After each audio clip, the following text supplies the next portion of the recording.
Hello मेरे प्यारे दोस्तों, आपका हमारे चैनल पर बहुत बहुत स्वागत है।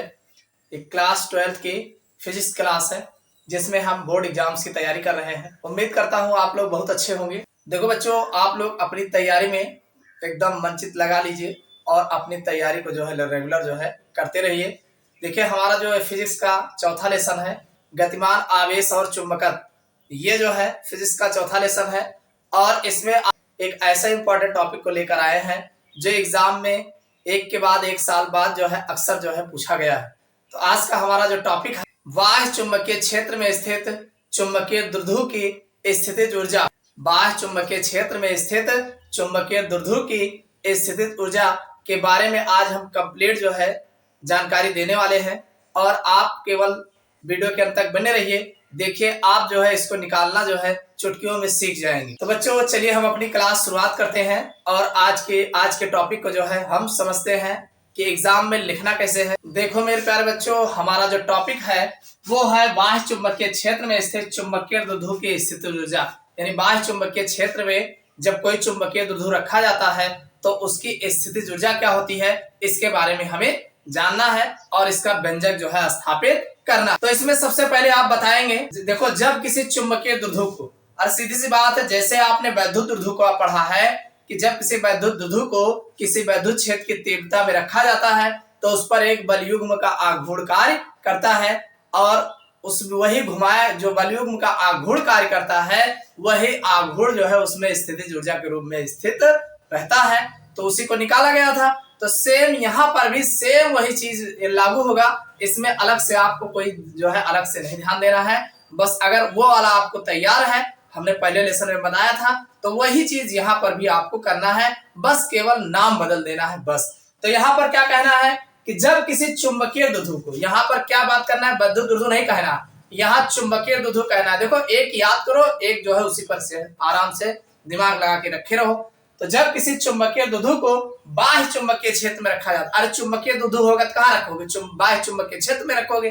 तो बाह्य चुंबकीय क्षेत्र में रखा जाता है तो इस पर एक बलयुग्म का आघूर्ण कार्य करता है। क्या कार्य करता है? इस पर एक बलयुग्म का आघूर्ण कार्य करता है जो इसे क्षेत्र की दिशा में संरेखित मतलब सीधा करने का प्रयास करता है। भाई अगर चुंबकीय बल रेखाएं ऐसे बह रही हो, आप ले जाके ऐसे सीधे सीधे रख देते हो, तो ये क्या करेगा, जो चुंबकीय बल रेखाएं होगी उसको क्षेत्र के समांतर करने का प्रयास करेंगे। अर्थात चुंबकीय क्षेत्र में चुंबकीय द्विध्रुव पर कार्य करना पड़ता है। भाई अगर वो चुंबकीय, भाई उसको आपने ऐसे रखा है तो अब उसको इस तरीके से घुमाने में कुछ कार्य करना पड़ता है। चुंबकीय क्षेत्र को द्विध्रुव को घुमाने में कार्य करना पड़ता है। यही किया गया कार्य चुंबकीय द्विध्रुव में स्थितिज ऊर्जा के रूप में स्थित हो जाती है। अब यही घुमाने में जो कार्य करना पड़ता है, यही चुंबकीय द्विध्रुव में स्थितिज ऊर्जा के रूप में स्थित हो जाती है, जो कि द्विध्रुव को क्षेत्र के समांतर कर देती है।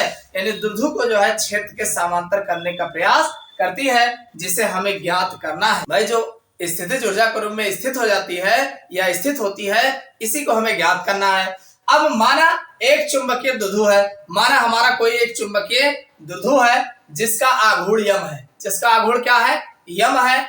चुंबकीय क्षेत्र बी में कहाँ रखे हो? भाई चुंबकीय क्षेत्र बी में रखा गया है और जो क्षेत्र की दिशा से थीटा कोण पर स्थित है। कितने पर स्थित है? थीटा कोण पर स्थित है। इस स्थिति में इस द्विध्रुव पर कार्य करने वाला बलयुग्म का आघूर्ण जो होगा, भाई देखो हमारा चुंबकीय द्विध्रुव आघूर्ण हो गया एम, और वह चुंबकीय क्षेत्र बी में स्थित है और कितने पे स्थित है? थीटा कोण घुमा करके रखा गया है। तो इस पर जो हमारा बलयुग्म का आघूर्ण कार्य करेगा वो टाउ बराबर एम बी साइन थीटा होगा। क्या होगा? टाउ बराबर एम बी साइन थीटा होगा। इतना समझ में? अब आप लिख सकते हैं, द्विध्रुव को इस स्थिति से एक अत्यंत अल्प कोण डी थीटा घुमाने पर किया गया कार्य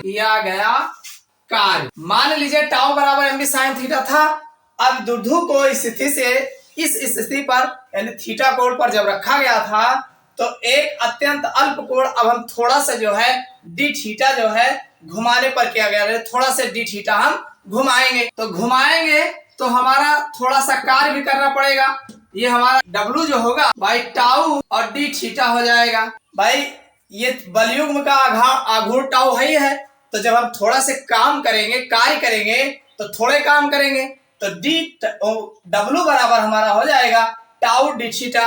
इतनी बात समझ में आई कि आप जान रहे हैं टाउ की वैल्यू जो यहाँ पे है वो है एम बी साइन थीटा और ये डी थीटा रहेगा ही रहेगा। इतनी बात समझ में आई नहीं भाई, टाउ की वैल्यू है उठा के हमने रख दिया और ये डी थीटा यहाँ है ही है, थोड़ा सा जो घुमाए हैं। अतः द्विध्रुव को अभिविन्यास थीटा 1 से अभिविन्यास थीटा 2 तक घुमाने के लिए आवश्यक कार्य। भाई सीधी सी बात है कि द्विध्रुव को अभिविन्यास, अब मान लीजिए थीटा 1 से ले अभिविन्यास थीटा 1 से अभिविन्यास थीटा 2 तक घुमाने के लिए आवश्यक कार्य, यानी जो कार्य करना पड़ता, तो ये हमारा हो जाएगा डब्लू बराबर एक इंटीग्रेशन लगाएंगे, इसको थीटा 1 बताएंगे, इसको थीटा 2 और हमारा एम बी साइन थीटा हाई है और ये डी थीटा रहेगा ही रहेगा।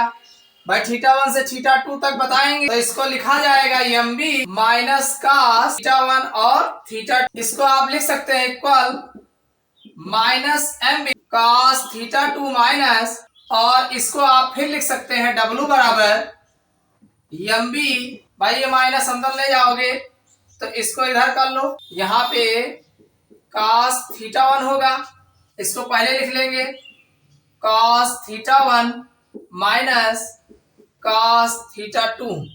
भाई इसको इधर लाओगे तो ये प्लस में है, माइनस लिख देंगे, ये माइनस है तो ये जब अंदर जाएगा तो प्लस में हो जाएगा। तो यही किया गया कार्य द्विध्रुव के अभिविन्यास थीटा 2 में स्थित ऊर्जा के रूप में संचित हो जाता है। भाई जो हमने डब्ल्यू निकाला है यही जो है स्थितिज ऊर्जा के रूप में संचित हो जाता है। तो हमारा U बराबर हो जाएगा M B cos theta 1 minus cos theta 2। देखो भाई सुविधा के लिए हम किसी भी स्वैच अभिविन्यास के लिए स्थितिज ऊर्जा का मान 0 मान सकते हैं। यहाँ हम थीटा 1 बराबर 90 डिग्री के लिए स्थितिज ऊर्जा बाई U बराबर 0 मानते हैं। अतः द्विध्रुव की चुंबकीय अक्ष के बाह्य चुंबकीय क्षेत्र थीटा 2 बराबर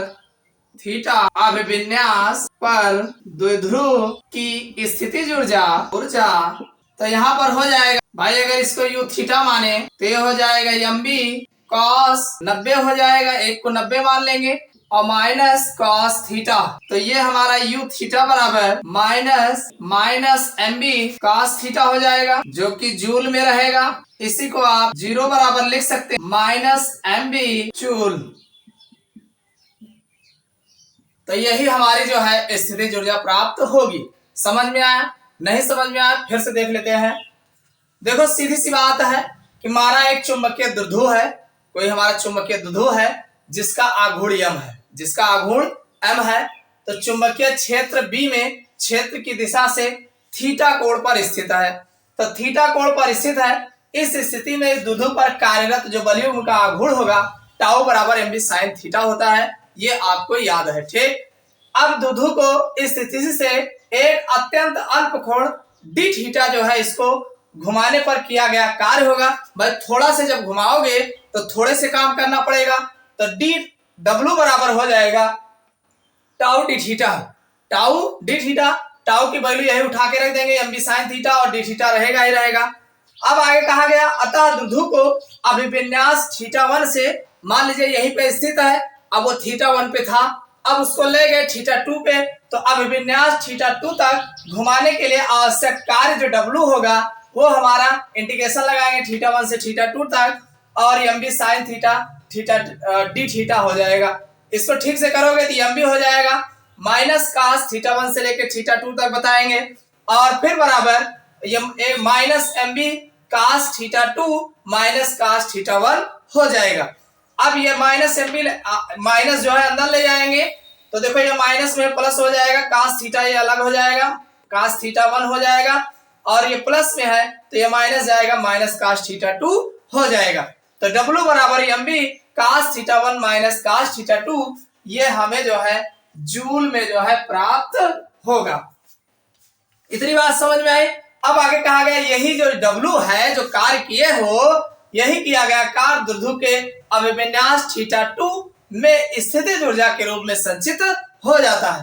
तो U बराबर भाई θ2 में अभिविन्यास में स्थितिज ऊर्जा के रूप में स्थित हो जाता है। तो U बराबर mv cos θ1 माइनस cos θ2 जो है ये हमारा जो है किया गया कार्य जो है जूल में प्राप्त हो जाता है। अब बात यह है कि इसमें θ1 θ2 माना गया है, तो एक को आप चाहो तो 0 मान सकते हो। मतलब सुविधा के लिए हम किसी भी स्वच्छ अभिविन्यास के लिए स्थितिज ऊर्जा का मान 0 मान सकते हैं। भाई स्वेच्छा के लिए हम अभिविन्यास के लिए स्थितिज ऊर्जा का मान 0 मान सकते हैं।